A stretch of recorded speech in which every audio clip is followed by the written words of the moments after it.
हम लोग अभी लॉसेस के बारे में थोड़ा सा डीप डिस्कस करेंगे कि लॉसेस क्या क्या होती हैं। जैसा कि आप देख ही पा रहे हैं रिपोर्ट में, लॉस 3 टाइप्स के हम कंसीडर करते हैं: evaporation loss, drift loss and blow down loss. Blow down loss को ब्लीड ऑफ के नाम से भी जानते हैं।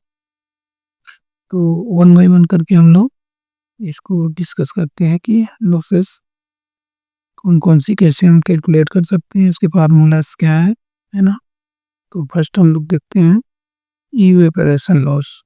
पानी जब हीट ट्रांसफर होता है, हीट रिजेक्शन, पानी से हीट रिजेक्शन होता है, हीट को पानी जब रिजेक्ट करता है तो उस रिजेक्शन के समय इवेपोरेट हो जाता है। और कूलिंग टावर में कूलिंग फैन की वजह से निगेटिव प्रेशर ऑलरेडी रहता है ताकि सर्कुलेशन एयर का बना रहे। उस सर्कुलेशन के कारण, नेगेटिव प्रेशर के कारण वो इवेपोरेट वाटर सीधा इन्वायरमेंट में चला जाता है, जो कि रिकवर दोबारा नहीं कर पाते हैं।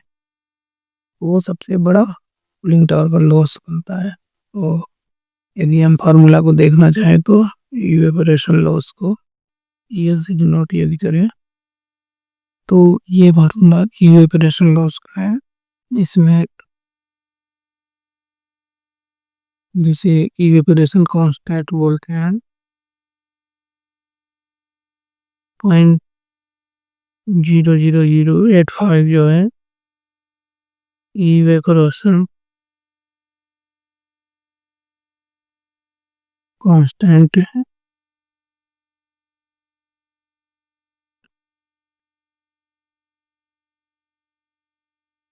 Delta T hot water minus T cold water है। इसका टेम्परेचर क्लोराइड आप लोग देख ही रहे हैं, ये है। यदि टेम्परेचर हमारा डिग्री सेंटीग्रेड में है तो इसको फ़ारेनहाइट में कन्वर्ट करने के लिए हम फैक्टर ले लेते हैं डायरेक्टली, यहाँ ना कन्वर्ट करके 1.8। यानी टेम्परेचर डिग्री सेंटीग्रेड में है, सेल्सियस में, तब ये फार्मूला है। और ये टेम्परेचर फ़ारेनहाइट में है तब फार्मूला होगा यल का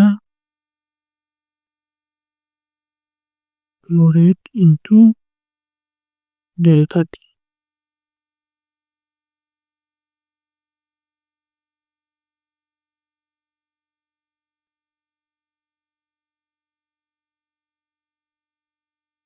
इस तरह से हम लोग देख लेते हैं। एक एग्जांपल हम लोग थोड़ा सा एग्जांपल से समझते हैं कि फ्लो रेट इवेपोरेशन लॉस कैसे हम लोग कैलकुलेट कर सकते हैं। सपोज कीजिए फ्लो रेट हमारा जो है वाटर का, सर्कुलेटिंग वाटर का फ्लो रेट 1000 मीटर क्यूब पर आवर से। टेम्परेचर ऑफ हॉट वाटर जो इनलेट हो रहा है उसका टेम्परेचर कुछ 40 degree centigrade Celsius. T cold water का टेम्परेचर है 34 डिग्री सेंटीग्रेड। तो डेल्टा टी कितना हो जाएगा, जस्ट माइनस कर लीजिए। इस फ्लो रेट हमारे पास है ही, तो ये हम कैसे निकाल सकते हैं, 0.0000085 इंटू, चूँकि हमारे सेंटीग्रेड में है तो हम लोग फ्लो रेट को ले लेते हैं into delta T into centigrade में है, इसको हम लोग 1.8 से मल्टीप्लाई कर देंगे। इसको कैलकुलेट करते हैं तो 9.81 बीटा क्यू और आर्स ये आता है मीटर के अंदर। इससे हम लोग क्या समझ रहे हैं, यदि कूलिंग टावर का फ्लो रेट इतना है और ये सब पैरामीटर्स हैं, उसका 1000 में 9 मीटर क्यूब जो है लगभग इवेपोरेशन लॉस में चला जाएगा। तो इस तरह से आप समझ सकते हैं। ये एक इमेजिनरी जो है फार्मूला था, जिसमें हम इमेज करके थोड़ा ये बोल सकते हैं कि राउंड फिगर में इवेपोरेशन लॉस निकालते हैं। यदि इसे हमें एग्जैक्ट निकालना है किसी कूलिंग टावर का इवेपोरेशन लॉस, तो उसके लिए एक एग्जैक्ट कैलकुलेशन के लिए फार्मूला है, वो है, उसको लोग याद रखेंगे कितना आया हुआ है। जो हमने कैजुअली जो निकाला यल कितना आया 9.18 मीटर के ऊपर।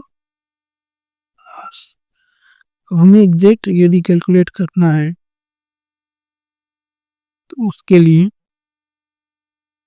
फार्मूला क्या होगा, L circulating rate, circulation water circulation flow rate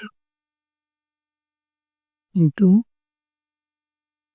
delta T, या इसे रेंज भी बोल सकते हैं, into C P specific heat divide by lambda.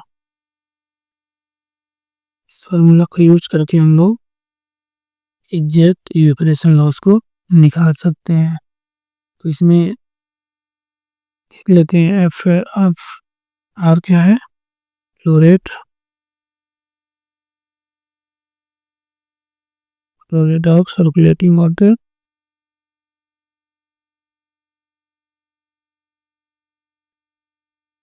ये है हमारा मीटर के ऊपर आवर्स में। लैम्डा क्या है, CP specific heat of water,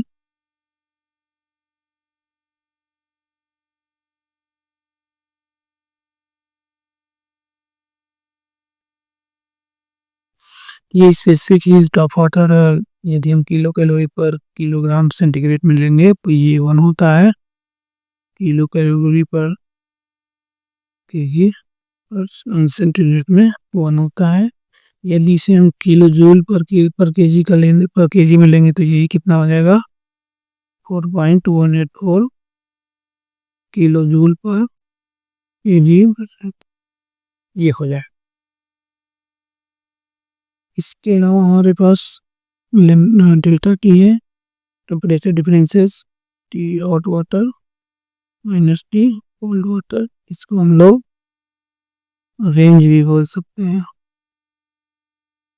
cooling tower का रेंज। नेक्स्ट हमारे पास है लैम्डा।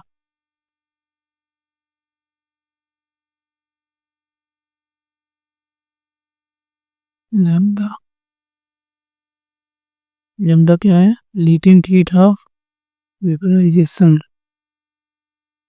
ऑफ वाटर, ये गुप्त उष्मा है, लेटेंट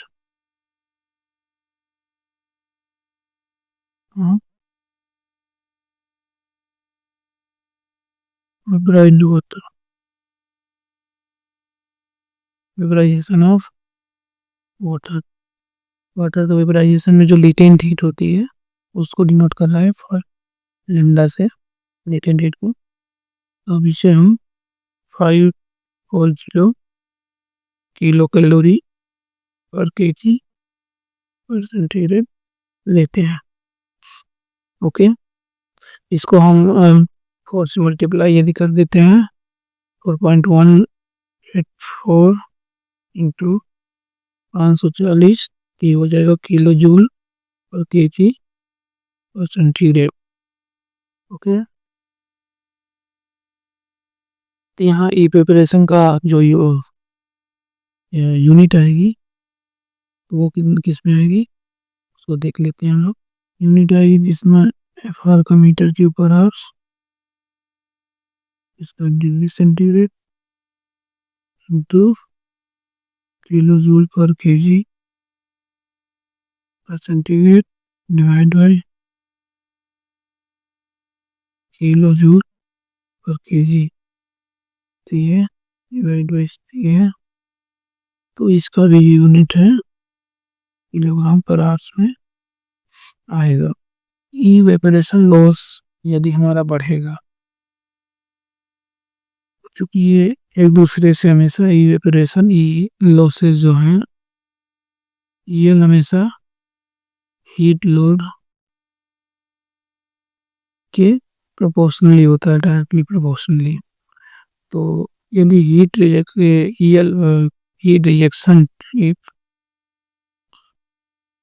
हीट रिजेक्शन जो है जितना अधिक होगा, तो ईएल मतलब इवेपोरेशन लॉस उतना ही अधिक होगा, बढ़ता जाएगा।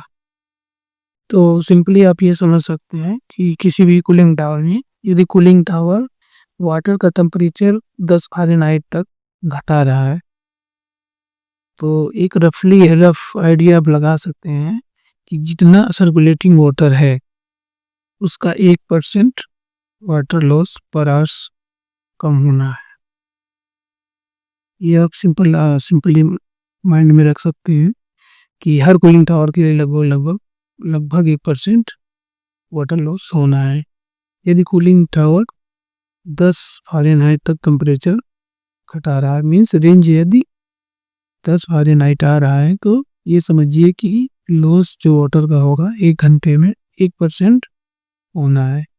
इवेपोरेशन लॉस को अगर हम एग्जैक्ट टाइम पर हम कैलकुलेट करना चाहें,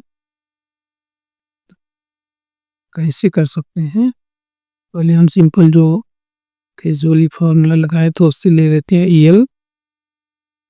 सॉरी, यदि फ्लो रेट को हम सपोज करते हैं 1000 मीटर क्यूब पर आवर्स और T hot water 40 degree centigrade, T cold water 34 degree centigrade, 1000 into delta T 6 degree centigrade, 6 into 1.8 क्योंकि टेम्परेचर सेंटीग्रेड में है, डिग्री सेंटीग्रेड में, तो 1.8 इंटू 0.2085।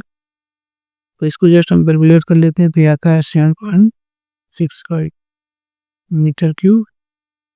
और ये हमारा विजुअल फार्मूले से ये लाया, मीन्स इवेपोरेशन लॉस। अगर हमें एग्जैक्ट निकालना है तो उसके लिए फार्मूला क्या था? Rate into delta T into CP divide by lambda, ये था। तो फ्लो रेट कितना है? 1000 into delta T 6 into CP को हम लोग ले लेते हैं 4.84184 डिवाइड बाई 22.6 ये लेमडा ले लेते हैं। ओके, तो इसको जस्ट हम कैलकुलेट करेंगे, कितना आएगा?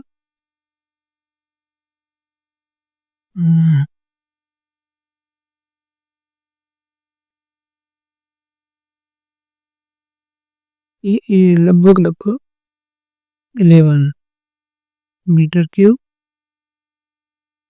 पास आएगा ईयर। तो आप देख सकते हैं कि रफली जो हमने निकाला इतना है, 8 के लगभग 8 के पास, और एग्जैक्ट था हमारा 11 इवेपोरेशन लॉस। इसमें कहीं कहीं ट्रिप लॉस भी ऐड हो जाता है, तो एग्जैक्ट 11 मीटर के पर आवर्स आ गया। और रफली हमने जो लगाया था वो 8 के अपन 3 किलोमीटर के पर आवर्स जो है वाटर लॉस ज़्यादा होता है, हम लोग जो नहीं पढ़ पाते। तो इस तरह से हमारी जो इवेपोरेशन लॉस थी उसको हमने डिस्कस किया। नेक्स्ट हम बात करते हैं ड्रिफ्ट लॉस। ड्रिफ्ट एलिमिनेटर जो है अच्छा क्वालिटी का हो।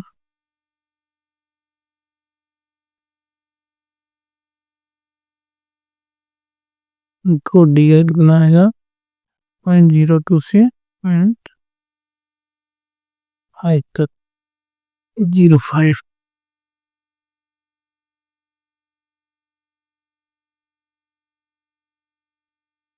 सर्कुलेटिंग वाटर का इतना परसेंट ये भी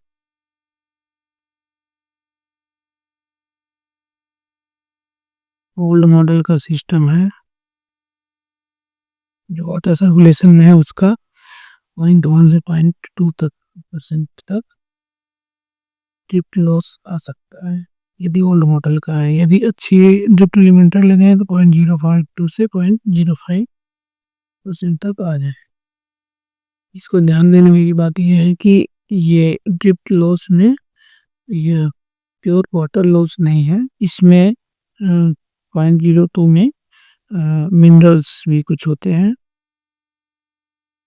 मिनरल्स वो भी जाते हैं तो उसको भी ऐड किया जाता है क्योंकि वो पानी के साथ जाएंगे ही। यह COC और स्केलिंग पर भी प्रभाव डालता है क्योंकि मिनरल्स भी साथ में जा रहे हैं तो स्केलिंग और COC जो है COC कम रहेगी और स्केलिंग भी कम होगी। मीन्स COC और स्केलिंग दोनों का प्रभाव डालेगा डायरेक्टली। ड्रिफ्ट लॉस जो है प्रोपोर्शनल होगा। ड्रिफ्ट लॉस ज़्यादा होगा तो COC कम रहेगी, स्केलिंग भी कम होगी। DL जो होगा ड्रिफ्ट लॉस यदि नेचुरल ड्राफ्ट है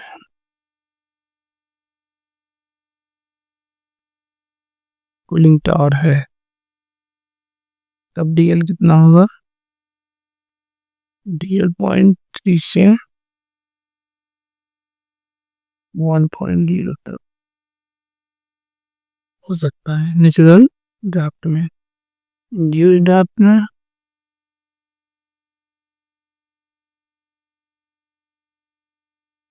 इंड्यूस ड्राफ्ट कूलिंग टावर में कितना हो जाएगा? 0.1 से 0.2% तक। यदि फोर्स ड्राफ्ट है, हाई एफिशिएंट ड्रिफ्ट एलिमिनेटर लगे हुए हैं तो ये ड्रिफ्ट लॉस पॉइंट बहुत कम हो जाता है। 0.0005 से लेके 0.001 तक होगा। तो इस तरह से ड्रिफ्ट लॉस था। यदि ड्रिफ्ट एलिमिनेटर अच्छा नहीं है तो वाटर लॉस के साथ फैन ब्लेड भी क्रॉस कर देता है। तो ड्रिफ्ट एलिमिनेटर का एक प्रॉफिट और अगर यदि अच्छा होगा तो सिंपली हम लोग ये समझ सकते हैं एलिमिनेटर ड्रिफ्ट एलिमिनेटर यदि अच्छा क्वालिटी है तो ब्लेड में स्केलिंग या क्रोजन नहीं आएगा।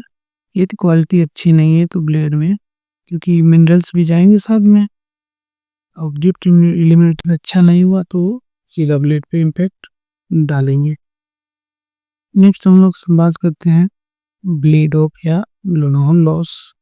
मीन्स यह लॉस जो है डेलिबरेटरी होता है, मतलब जानबूझकर किया जाता है। क्यों किया जाता है? क्योंकि वाटर में सर्कुलेटिंग वाटर में इम्प्योरिटीज की मात्रा ज़्यादा हो जाती है क्योंकि बहुत सारे loss evaporation loss drift loss होते हैं तो मिनरल्स वहीं रह जाते हैं नीचे और इसमें सर्कुलेटिंग वाटर में इम्प्योरिटीज ज़्यादा हो जाती है। लाइक TDS वाटर की TDS बढ़ जाती है, हार्डनेस बढ़ जाती है, सिलिका मतलब काई आने लगती है, COC कुल मिला के बढ़ जाती है ना। तो इस हिसाब से उसको क्यों कम करने के लिए ब्लो डाउन मारा जाता है जानबूझ के ताकि मेकअप वाटर फ्रेश वाटर डालें तो इम्प्योरिटीज कम हो, COC कम हो। तो ब्रेकडाउन ब्लो डाउन लॉस को हम अगर BL से भी नोट करें BL ब्लो डाउन लॉस को तो इसको बोल सकते हैं evaporation loss divide by COC -1। ये फार्मूला सिंपल सा है ब्लो डाउन लॉस का। इसमें और भी होता है प्लस, इसको इस तरह से लिख सकते हैं प्लस ड्रिफ्ट लॉस।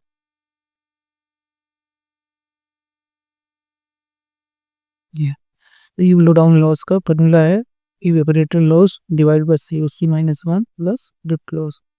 यदि ड्रिफ्ट लॉस 0 है तो क्या होगा? इफ ड्रिफ्ट लॉस 0, तो ब्लो डाउन लॉस कितना होगा? EL divide by POC minus 1। Okay, तो इससे आप क्या समझ पा रहे हैं? इस फार्मूले से आप सिंपली ये समझ पा रहे होंगे कि ब्लो डाउन लॉस जो है directly proportional to evaporation loss. Evaporation में जो लॉस होगा उसके प्रोपोर्शन, जितना इवेपोरेशन लॉस उतना blow down loss.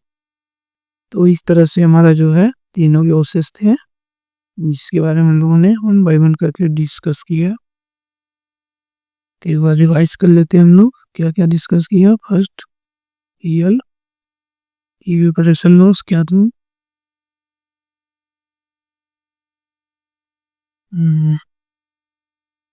Water flow rate into 0.00085 into delta T flow rate into 0.085 into flow rate into delta T into 1.8।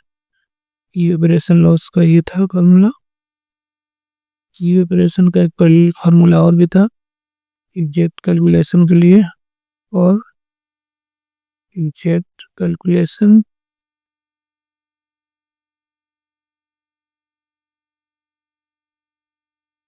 इसके लिए EL फार्मूला गया था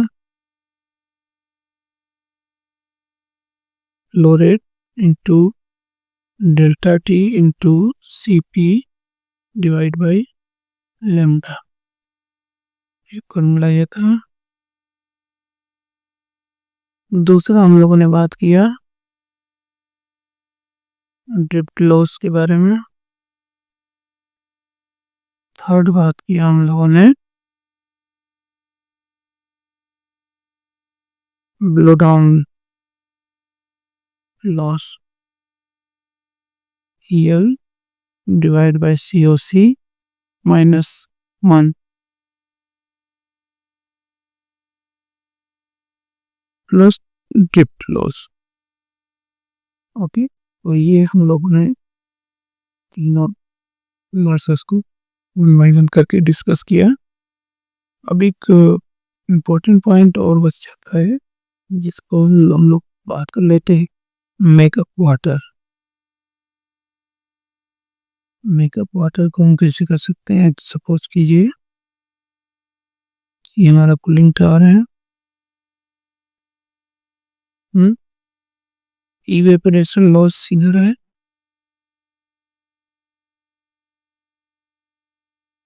ड्रिफ्ट लॉस इसके पहले है, drift loss, makeup water MU, लो down loss इधर है। ठीक है, first loss, second loss and third loss, इधर मेकअप वाटर है। इसको आप लोग कुछ गेस कर पा रहे होंगे, तो ये कुछ